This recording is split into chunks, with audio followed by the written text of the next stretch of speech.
हरे राम राम राम हरे हरे, हरे कृष्ण कृष्ण कृष्ण हरे हरे।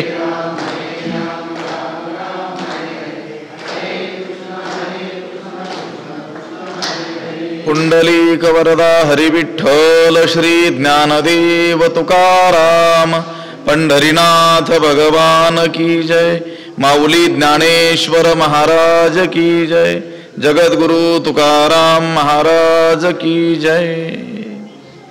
सहयज्ञा प्रजा सृष्ट्वा पुरोवाच प्रजापतिः, अनेन प्रसविष्यध्व मेषवोस्त्विष्टकामधुक्।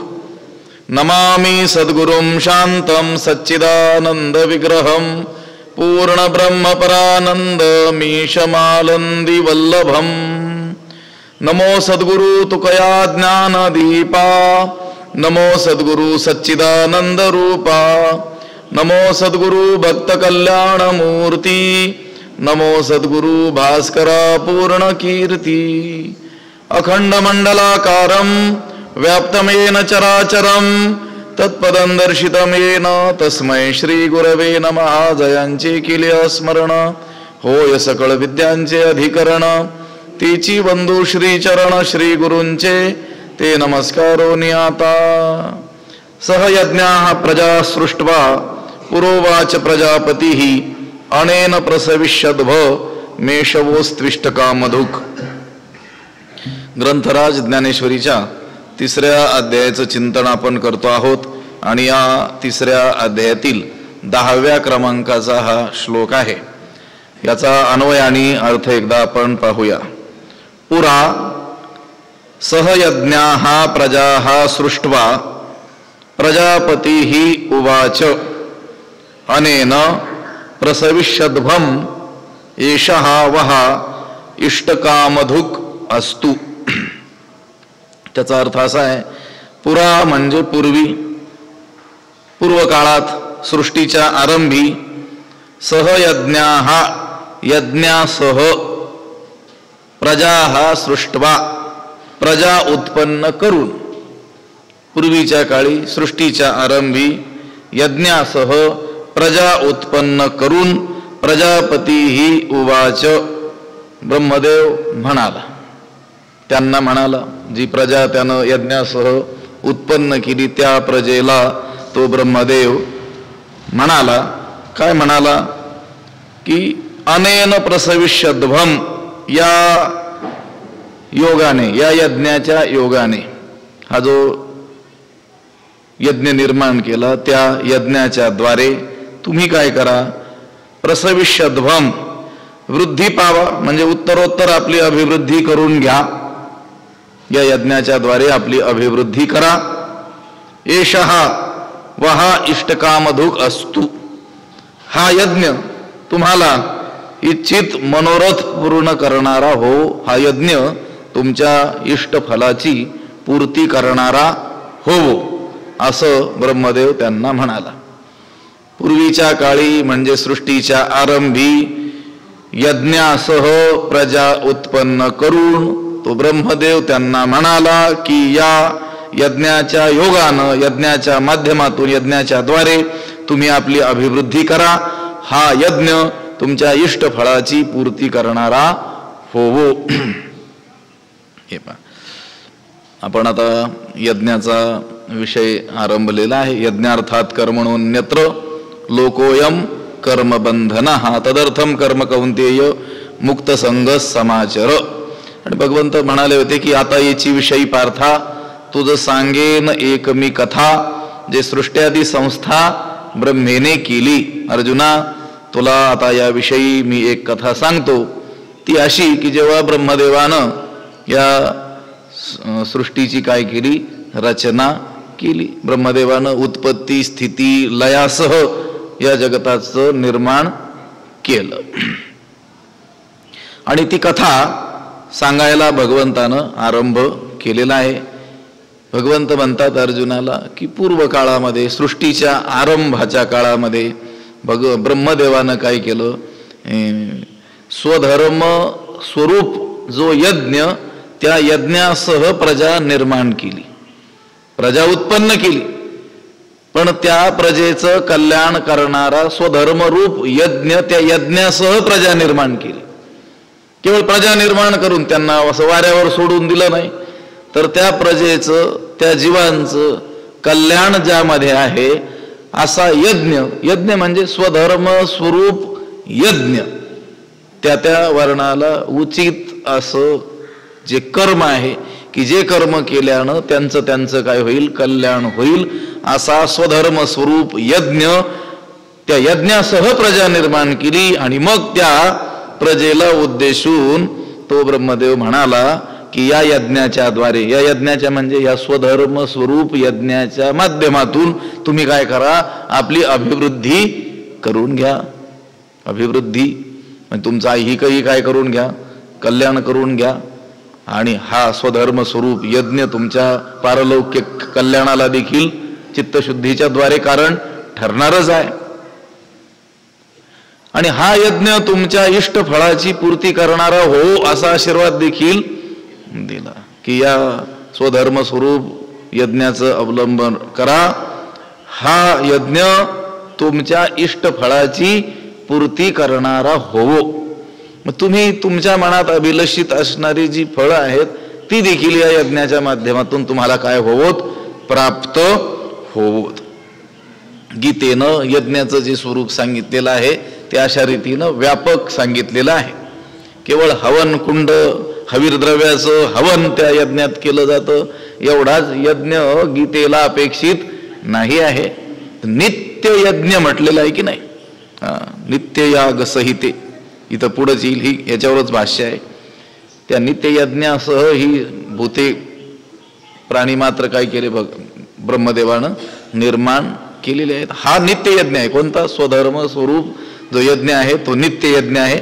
आणि त्या नित्य यज्ञासह प्रजा निर्माण केली आणि त्या प्रजेला उद्देशून तो ब्रह्मदेव म्हणाला की या यज्ञाच्या द्वारे आपण आपली अभिवृद्धी करून घ्या. हा यज्ञ तुमच्या इष्टफळाची पूर्ती करणारा हो. तै नित्य याग संहिते सृजिली भूते समस्ते परी नेणतीची तीये यज्ञाते सूक्ष्म म्हणवुनी. तै नित्य याग संहिते समस्ते भूते सृजिली परी सूक्ष्म म्हणवुनी ती यज्ञाते नेणतीची. तै नित्य याग संहिते. त्यावेळी त्यानं म्हणजे त्या ब्रह्मदेवानं काय केलं, नित्य याग संहिते, नित्य यज्ञासह, नित्य यज्ञासह म्हणजे नित्य कर्मासह, स्वधर्म स्वरूप यज्ञासह, नित्य काय करणीय आहे, कोणत्या वर्णातील लोकांना काय करणं उचित आहे, त्यांचं काय कर्तव्य आहे, त्या नित्य यज्ञासह तै नित्य याग संहिते समस्ते भूते सृजिली, सर्व प्राणी निर्माण केले. परी परंतु सूक्ष्म म्हणवणी, परंतु हे कर्म अतिशय सूक्ष्म असल्यामुळं ते प्राणी त्या यज्ञाला म्हणजे आपल्या कर्तव्य कर्माला ती यज्ञाती नेणतीची म्हणून त्या धर्माला त्या यज्ञाला लोक जाणत नव्हते. नित्ययाग सहितच सर्व लोक निर्माण केले, परंतु लोक त्या यज्ञाला जाणत नव्हते. कारण स्वधर्म स्वरूप यज्ञाचं जे स्वरूप आहे ते कसं आहे, सूक्ष्म आहे. हे पहा, आता वर्तमान काळामध्ये आपण धर्माचं केलेलं अनुष्ठान म्हणजे स्ववर्णाश्रम विहित जे कर्म आहेत त्याचं केलेलं अनुष्ठान आणि त्याचं भावी काळामध्ये मिळणारं जे फळ आहे, त्या दोघांचा संबंध कसा आहे, अतिशय सूक्ष्म असा आहे, अदृश्य आहे. म्हणून लोक त्या धर्माला जाणत नव्हते. लोकांना कसं पाहिजे, फळ तात्काळ पाहिजे. या हाताने दिलं की या हाताने लगेच मिळालं पाहिजे. त्या गोष्टीला ते जाणतात. रोखठोक जो व्यवहार असतो ती गोष्ट लगेच काय होते, लोकांच्या लक्षात येते. पण ह्या नित्य यागासह ही समस्त भूत या ब्रह्मदेवानं निर्माण केली. पण ती प्राणी मात्र या यज्ञाला जाणतच नव्हती. का? सूक्ष्म म्हणोनी. सूक्ष्म आहे म्हणून. काय सूक्ष्म आहे? हा स्वधर्म स्वरूप यज्ञ अतिशय काय आहे? सूक्ष्म आहे.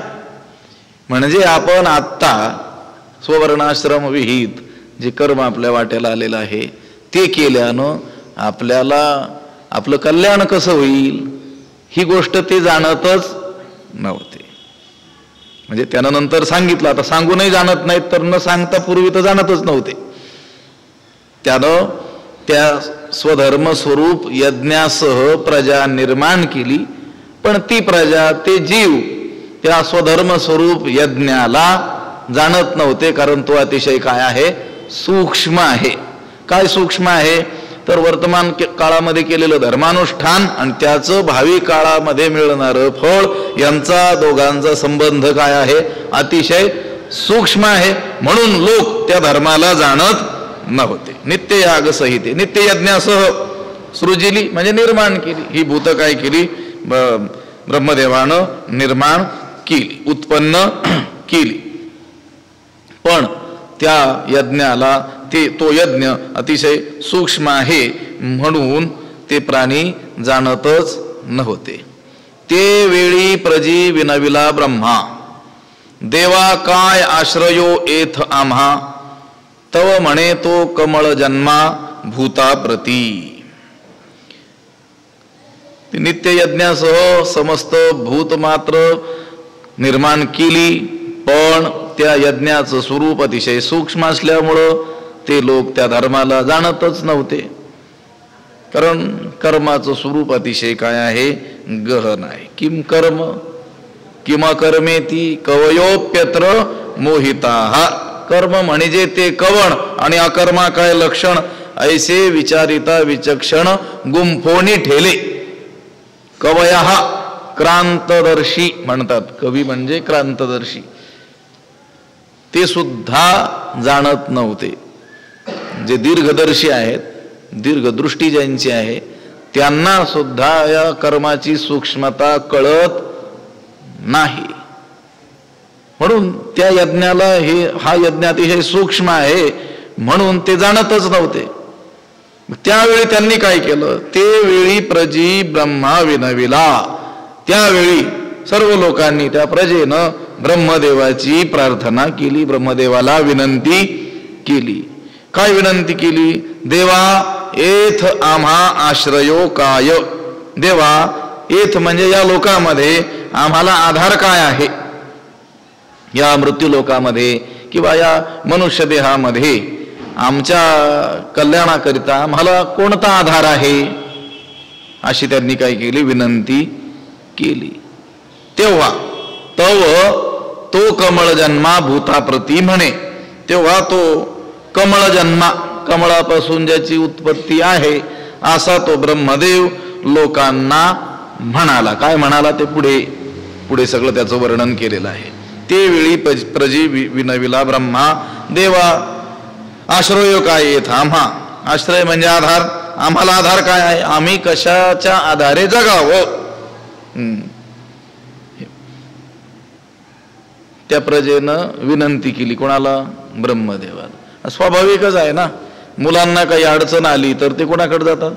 वडिलांकडेच जातील ना. ज्याने आपल्याला जन्म दिलेला आहे त्या आई वडिलांकडे जाऊन काय करतील? आपली अडचण सांगतील की नाही? वडिलांकडं आईकडं जाणं मुलांनी हे काय आहे? स्वाभाविकच आहे. तेव्हा सर्व प्रजा आपल्याला उत्पन्न करणारा जो ब्रह्मदेव त्या ब्रह्मदेवाकडे गेलेली आहे.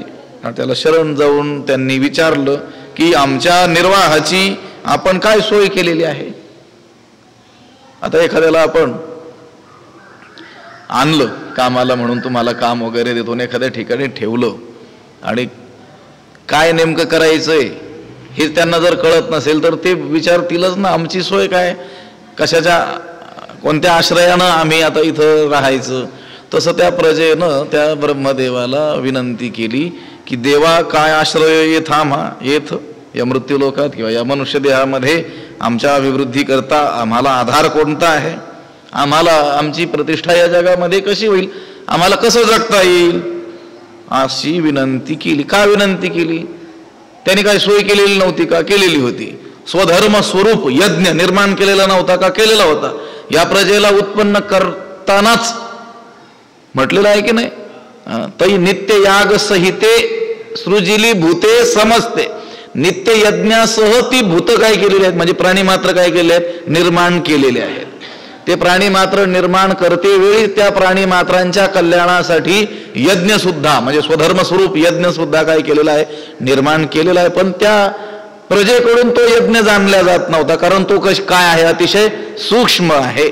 म्हणून त्या प्रजेनं त्या ब्रह्मदेवाची विनंती केली. ते वेळी प्रजी विनविला ब्रह्मा देवा काय आश्रय ये थांबा, असं विचारल्यानंतर तो कमळ जन्मा भूताप्रती म्हणे. तेव्हा तो कमळ जन्मा, कमळापासून ज्याची उत्पत्ती आहे, याची नाभी कमळी जन्म चतुरानना, त्या भगवंताच्या, भगवान महाविष्णूच्या नाभी कमळातूनच त्या ब्रह्मदेवाचा काय आहे, जन्म आहे. म्हणून तो कमळ जन्मा म्हणजे तो ब्रह्मदेव भूताप्रती म्हणे. त्या लोकांना असं म्हणाला, काय म्हणाला, तुम्हा वर्ण विशेष वशे आम्ही हा स्वधर्म विहिला असे, याते उपासा मग आपैसे पुरती काम. तुम्हा वर्ण विशेष वशे आम्ही हा स्वधर्मची विहिला असे, याते उपासा मग काम आपैसे पुरती. काय म्हणाला तो ब्रह्मदेव, तो म्हणाला तुम्हा वर्ण विशेष वसे, तुम्हाला तुमच्याकरिता वर्णभेदानुसार आम्ही हा स्वधर्मची विहिला असे, आम्ही हा स्वधर्मच नियुक्त केला आहे. आम्ही या स्वधर्माचीच रचना केलेली आहे, स्वधर्मच विहित म्हणून सांगितलेला आहे. तुमच्याकरिता ब्राह्मण क्षत्रिय वैश्य शूद्र या वर्ण विशेषांनुसार आम्ही हा स्वधर्मच विहित म्हणून सांगितलेला आहे. याते उपासा, याचं अनुसरण करा, याची काय करा, या स्वधर्माची उपासना करा. मग काम आपैसे पुरती, मग तुमच्या इच्छा आपोआप पूर्ण होतील. मग तुमचे मनोरथ काय होतील, आपोआप सिद्धीस जातील. तुमच्या मनातील इच्छा काय होतील, पूर्ण होतील. तुम्हा वर्ण विशेष वसे, वर्ण वैशिष्ट्यानुसार, वर्ण भेदानुसार, वर्णाच्या भिन्नतेला अनुसरून ब्राह्मण क्षत्रिय वैश्य आणि शूद्र असे 4 काय आहेत, वर्ण आहेत. आणि ते स्वभावजन्य आहेत, प्रकृती सिद्ध आहेत. गुणभेदानच ईश्वरानं काय केलेले आहेत, निर्माण केलेले आहेत. चातुर्वर्ण्यम मया सृष्टम गुणकर्म विभागशः. आणि त्यांची कर्म देखील काय केलेली आहेत, स्वभावानुसार, कर्म ही स्वभावजन्य गुणानुसार ईश्वरानंच काय केलेली आहेत, निर्माण केलेली आहेत, नियत केलेली आहेत. कोणत्या वर्णातील लोकांनी कोणती कर्म केली म्हणजे त्यांचं कल्याण होईल, हे देखील भगवंतानंच काय केलेलं आहे, नियत केलेलं आहे. निर्माण कोणी केलं, त्यानेच निर्माण केलं. आणि त्यांच्या कल्याणासाठी सांगितलेली कर्म देखील कोणी सांगितली, त्यानंच सांगितलेले आहेत.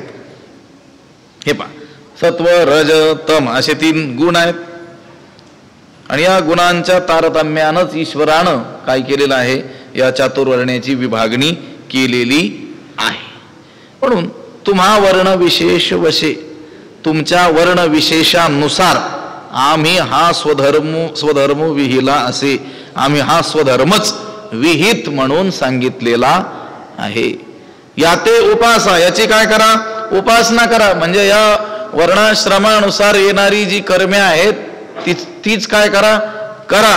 त्या स्वधर्माचंच काय करा, पालन करा. त्या स्वधर्म रूप यज्ञाचंच काय करा, अनुष्ठान करा. मग कामपूर्ती, मग तुमची कामना काय होईल, आपोआप पूर्ण होईल. अपैसे, आपोआप, सहज, अनायासे. हे पहा, धर्मानं वागणारे जे लोक आहेत त्यांची इच्छा, त्यांनी पालन केलेला धर्मच काय करत असतो, पूर्ण करत असतो. त्यांची इच्छा पूर्ती कोण करतो, धर्मच करतो. धर्मो रक्षती रक्षिता, हा असं म्हटलेलं आहे की नाही. आपण धर्माचं रक्षण केलं म्हणजे धर्माचं पालन केलं, तर तो धर्मच आपलं काय करेल, रक्षण करील. लक्षात, आपला सांभाळ कोण करील, धर्मच करील. म्हणजे आपल्या इच्छा कोण पूर्ण करील, धर्मच पूर्ण करील. हे पहा, धर्म, अर्थ, काम आणि मोक्ष असं पुरुषार्थ, चतुर्विध पुरुषार्थ सांगितलेला आहे. पण या तिहींना देखील काय म्हटलेलं आहे? पुरुषार्थच म्हटलेला आहे ना. आता या ते उपासा मग अपैसे पुरती काम, इथं काय आता मोक्षाचा विचार नाही केला. तुमच्या कामना पूर्ण होतील. धर्माचं काय करा, स्वधर्माचं काय करा, पालन करा, म्हणजे तुमच्या काय होतील? कामना आपोआप. अपैसे पुरती काम, त्या कामना पूर्तीसाठी तुम्हाला अन्य खटपट करण्याची गरज नाही. तुम्ही स्वधर्माचंच काय करा? पालन करा. आम्ही हा स्वधर्म तुमच्याकरिता विहित म्हणून सांगितलेला आहे. आम्ही हा स्वधर्म विहिला असे आम्हीच सांगितलेला आहे. वर्ण विशेष वसे, वर्ण विशेषानुसार, वर्ण वैशिष्ट्यानुसार, तुमच्या तुमच्या वर्णानुसार तुम्हाला हा स्वधर्मच विहित म्हणून आम्हीच काय केलेला आहे? सांगितलेला आहे. ज्यांना मोक्षाधिकाचं काही देणं घेणं नाही, ज्यांना केवळ अर्थ आणि काम ह्याच पुरुषार्थांची इच्छा आहे, त्यांना सुद्धा धर्मपालनाशिवाय पर्याय नाही. माझं बोलणं लक्षात येत आहे? मोक्षाचा विषय थोडा वेळ बाजूला ठेवा. ज्याला देवही प्राप्त करायचं नाही, मोक्षही प्राप्त करायचं नाही, आत्मज्ञान वगैरे या गोष्टी ज्याला देणं घेणं काही नाही आहे, पण अर्थ आणि काम तर हवा ना. अर्थ म्हणजे पैसा आणि काम म्हणजे इच्छा. आपल्या इच्छा पूर्ण व्हाव्यात असं प्रत्येकाला वाटतंय की नाही? आपल्याकडे अर्थ नावाचा पुरुषार्थ असावा असंही प्रत्येकाला वाटतंय की नाही? पण अर्थ आणि काम हा पुरुषार्थ सुद्धा धर्मपालनाशिवाय प्राप्त होऊ शकत, मिळू शकत नाही. व्यासांनी महाभारतामध्ये सांगितलेलं आहे, या लोकांना मी ओरडून सांगतो म्हणे, दोन्ही हात वर करून ओरडून सांगतो. ऊर्ध्व बाहुर विरोमेश, वर हात करून ओरडून मी यांना सांगतो. नच कश्चित शृणोती माम, पण हे काही कोणी माझं ऐकायला तयार. वाजत असे बोंब, कोणी नायकती कानी. मोठ्याने ओरडून सांगतोय म्हटले, वर हात करून ओरडून सांगतोय, पण नच कश्चित शृणोती माम. काय सांगतोय मी ओरडून? धर्मात अर्थश्च कामश्च, धर्माच्या पालनानच अर्थ आणि काम प्राप्त होणार आहेत. पण सधर्म हकीम न सेव्यते, पण त्या धर्माचं सेवन हे लोक का करत नाहीत? काही कळायला मार्ग नाही. मोक्ष तर धर्मपालनाशिवाय मिळूच शकत नाही, जो परमपुरुषार्थ म्हणून सांगितलेला आहे. ज्याच्या प्राप्ती वाचून हे जीवन वाया जाईल, ज्याच्यासाठीच हे जीवन आपल्याला दिल्या गेलेलं आहे,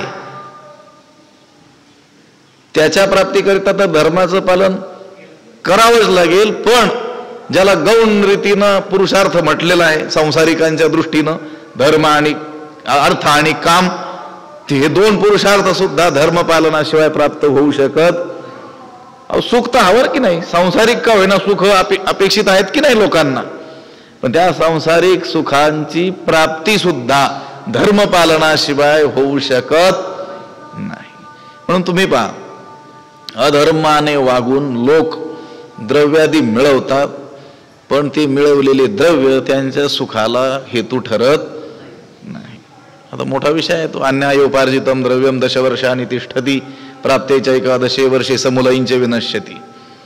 अन्यायानं, अनीतीनं, अधर्मानं मिळवलेलं द्रव्य, धन 10 वर्ष स्थिर राहिलं तर, आणि 11वं वर्ष प्राप्त झालं की समूलयींचे विनश्यती, पूर्वीचं त्याचं ते घेऊन सुद्धा काय होतं?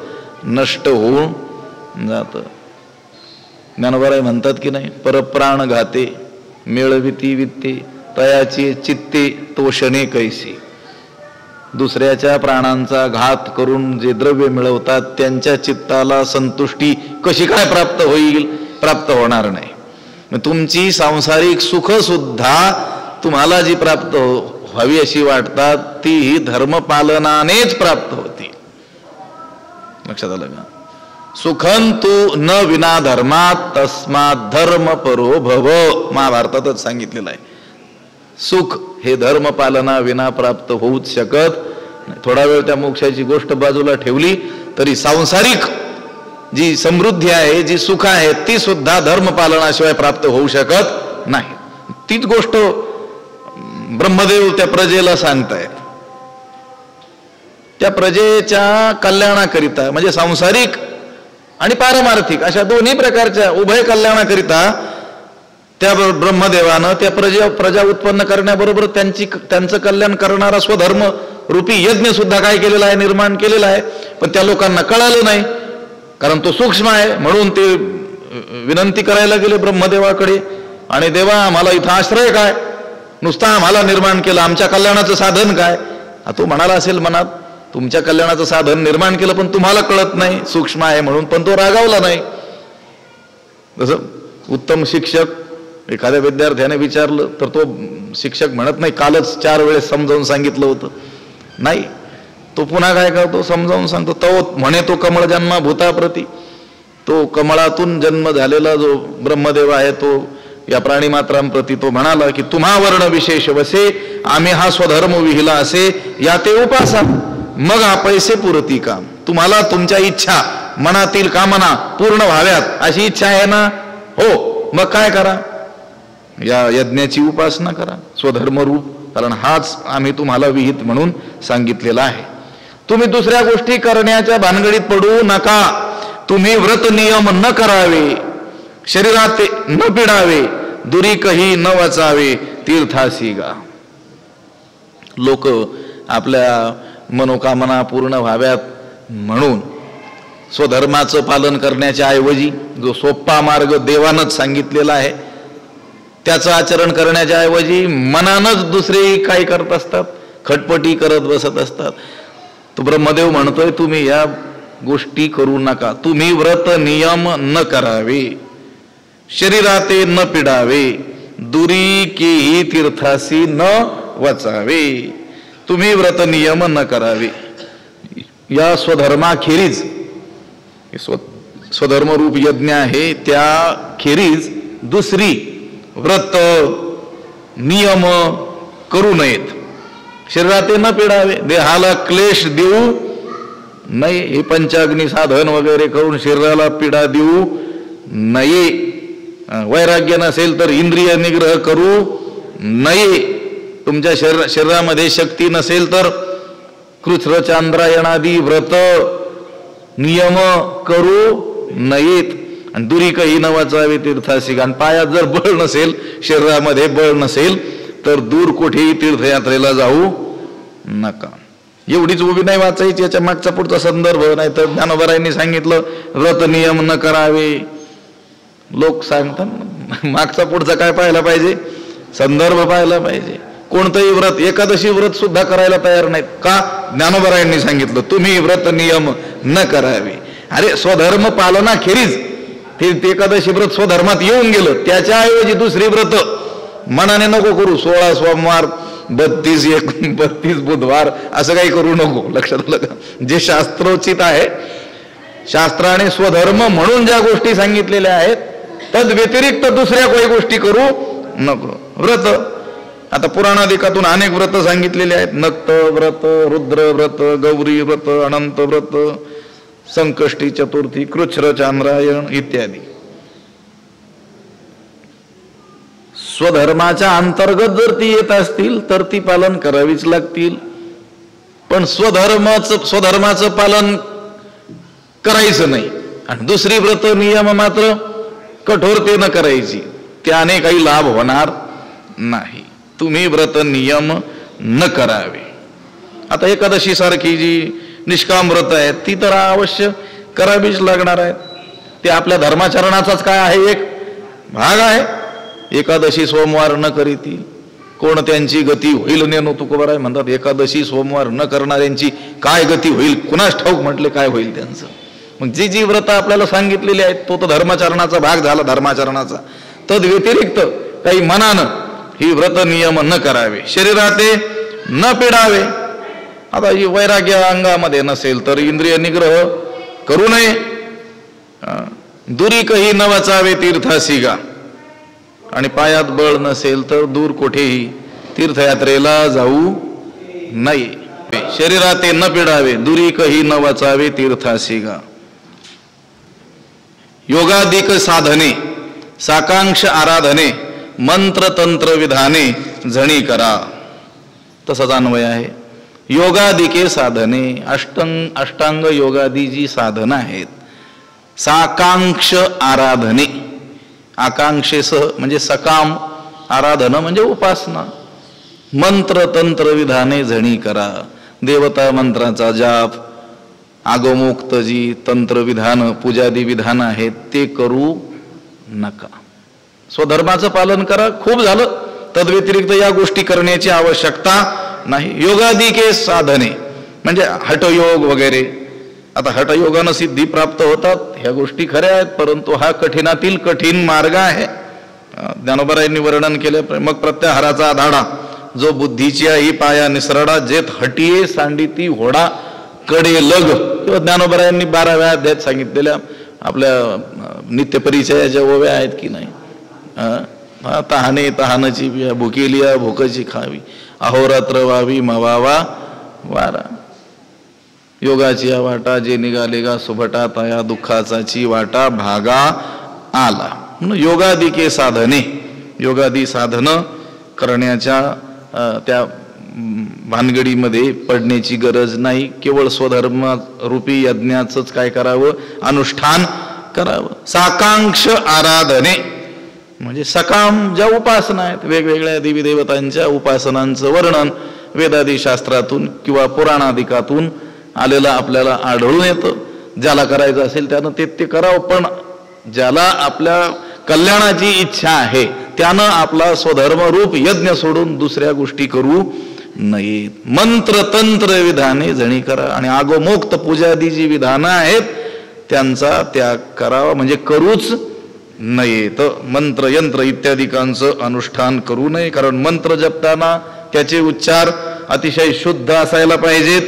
जर काही त्यात दोष झाला, एखादं अक्षर जर उच्चारताना चुकलं तर तो मंत्र ज्या फुकट जातो, उलट त्याच्यावरच उलटतो, आणि त्यामुळं त्याला वेड लागतं असं तुकाराम महाराजांनी म्हटलेलं आहे. मंत्र चळे थोडा तरी धडची होय वेडा, धडधाकट मनुष्य सुद्धा काय होतो, वेडा होऊ शकतो. म्हणून मंत्र तंत्र विधाने जणी करा.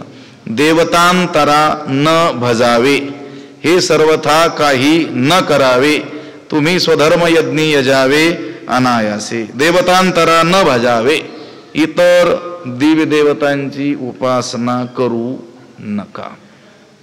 देवतांतरा म्हटले बरं असं, नाही तर मग कोणत्याच देवतेची सांगितलेली नाही असं नाही आहे, असं आहे.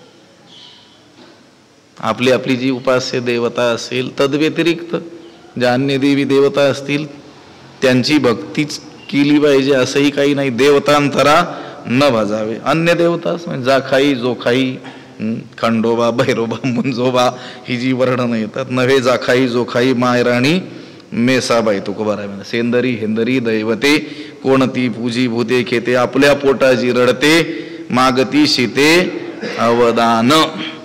देवतांतरा न भजावे, हे सर्वथा काही न करावे, सर्वतोपरी हे काहीच करू नये, हे काहीही मुळीच करू नये.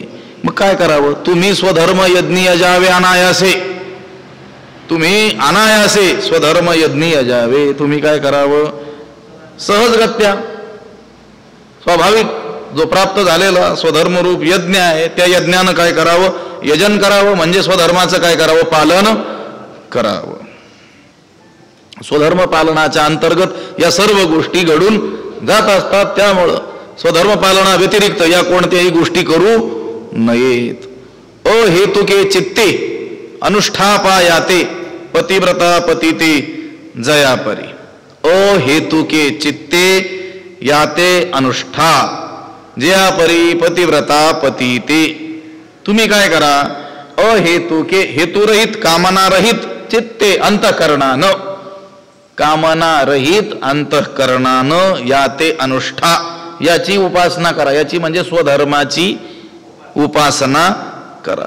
कशी, ज्या परी पतिव्रता पतिते, ज्याप्रमाणे पतिव्रता स्त्री ही पतीची काय करते, सेवा करते. ती कोणता हेतू धरून करते का, नाही, कर्तव्य बुद्धीनं त्या पतीविषयी आत्यंतिक प्रेम अंतःकरणात असल्यामुळं त्या पतीची ज्याप्रमाणे ती पतिव्रता माऊली सेवा करते त्याचप्रमाणे तुम्ही सुद्धा अहेतुके चित्ते याते अनुष्ठा, कामनारहित अंतःकरणाने याची म्हणजे या स्वधर्माची काय करा, उपासना करा. आकांक्षारहित, कामनारहित, फलासक्ती न ठेवता या स्वधर्माची उपासना करा. तैसा स्वधर्म रूप मखू हाची सेव्य तुम्हा एकू ऐसे सत्य लोक नायकू बोलता जाहला किंवा म्हणता जाहला, दोन्ही पाठ आहेत. तैसा तुम्हा हाची एकू स्वधर्म रूप मखू सेव्यू ऐसे सत्यलोक नायकू म्हणता जाहला. त्याप्रमाणे तैसा म्हणजे त्याप्रमाणे तुम्हाला हाची एकू हाच एक स्वधर्म रूप मखू स्वधर्मरूपी यज्ञ सेव्यू आचरण करण्यास योग्य आहे, सेवनीय आहे. तुम्ही ज्याचं आचरण करावा असं आचरण्यास योग्य हा एक स्वधर्मरूप यज्ञ आहे. ऐसे सत्यलोक नायकू म्हणता झाला असे सत्यलोकाचा नायक म्हणजे स्वामी ब्रह्मदेव बोलता झाला असं तो म्हणाला. सत्यलोकाधिपती ब्रह्मदेव असं म्हणाला. काय म्हणाला? पतिव्रता पतिते जिया परी तैसा स्वधर्मरूप मखू हाची सेव्य तुम्हा ऐकू. त्या पतिव्रता माऊलीला तिचं कल्याण करण्याकरिता करून घेण्याकरिता दुसऱ्या कोणत्याही गोष्टीचे अनुष्ठान करण्याची गरज नाही. तिनं काय करावं? फक्त पतीची या मता अनुसरोणी पतिव्रता अनायासे आत्महिता भेटेची ती पतिव्रता माऊली तिचं आत्मकल्याण करण्याकरिता आत्मकल्याण होण्याकरिता तिनं काय करावं? पतीच्या मताचं काय करावं? अनुसरण करावं. पतिव्रता माऊली ज्याप्रमाणे पतीची काय करते? सेवा करते आणि आत्मकल्याणाला काय होते? अनायासे सहज प्राप्त होऊन जाते. तैसा स्वधर्म रूप मखू हाची सेव्य तुम्हा ऐकू ऐसे सत्य लोक नायकू बोलता जाहला. त्याप्रमाणे तुम्हाला हाच एक स्वधर्म रूप यज्ञ अनुष्ठान करण्यास काय आहे? योग्य आहे. ऐसे सत्यलोक नायकू बोलता झाला असे सत्यलोकाधिपती सत्यलोकाचा स्वामी ब्रह्मदेव म्हणाला. देखा स्वधर्माते भजाल तरी कामधेनू हा होईल मग प्रजा हो न संडील तुमते कदा. देखा स्वधर्माते भजाल तरी हा कामधेनू होईल मग प्रजा हो तुमते कदा न संडील.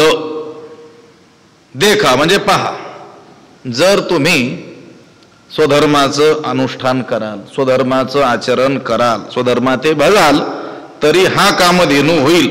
तर हा म्हणजे स्वधर्मरूप यज्ञ तुम्हाला कामधेनू होईल म्हणजे तुमच्या सर्व इच्छा पूर्ण करणारा होईल.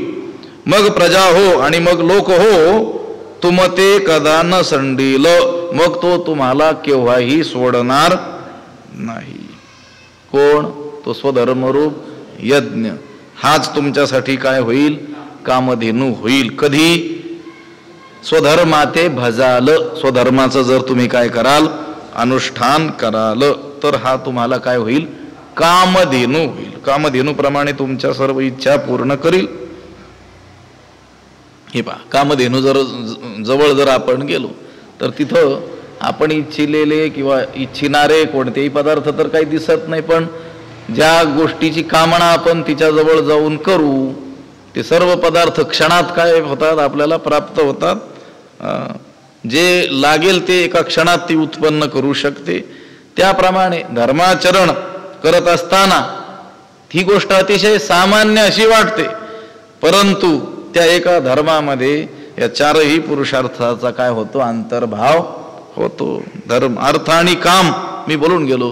अर्थ आणि काम या पुरुषार्थाचा लाभ सुद्धा धर्मानेच प्राप्त होतो. म्हणून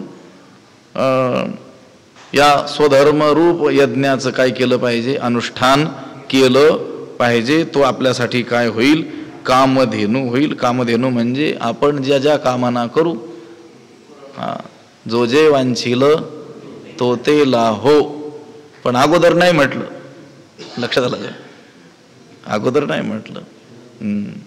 आपल्या स्वधर्मामध्ये तो रत राहावा, स्वकर्तव्यामध्ये रत राहावा, आणि मग जो जे वांछील तो तेला. असे अगोदरच म्हटलं, जो जे वांछील तो तेला हो. तर अशुद्ध अंतकरण असल्यामुळं कोण कशाचीही काय करील, इच्छा करील. पण स्वधर्मरूप यज्ञाचं अनुष्ठान केल्यानंतर चित्त शुद्धी होईल, त्याचं मन निर्मळ होऊन जाईल, आणि मग तो काय मागेल, तो फक्त तो माझं व्हावा, तो माझं व्हावा, वेळोवेळा व्हावा. पांडुरंग देवप्राप्ती विषयीच काय करील, मनामध्ये कामना करील, चांगल्याच गोष्टींची काय करील, तो इच्छा करील, जगत कल्याणाचीच काय करील, इच्छा करील, आणि मग त्या इच्छा त्याच्या काय होतील, पूर्ण होतील. देखा स्वधर्मा ते भजाल, तरी कामधेनु हा होईल, मग प्रजा हो न संडील, तुम ते कदा. पुंडलिक वरदा हरी विठ्ठल. श्री ज्ञानदेव तुकाराम पंढरीनाथ भगवान की जय. माऊली ज्ञानेश्वर महाराज की, जगद्गुरु तुकाराम महाराज की जय. विठ्ठल विठ्ठल विठ्ठल विठ्ठल. पुंडलिक वरदा हरी विठ्ठल. श्री ज्ञानदेव तुकाराम पंढरीनाथ भगवान की जय. माऊली ज्ञानेश्वर महाराज की जय. आता विश्वात्मके देवे, येणे वाग्यज्ञे तोषावे, तोषोने मज द्यावे पसाय दान हे.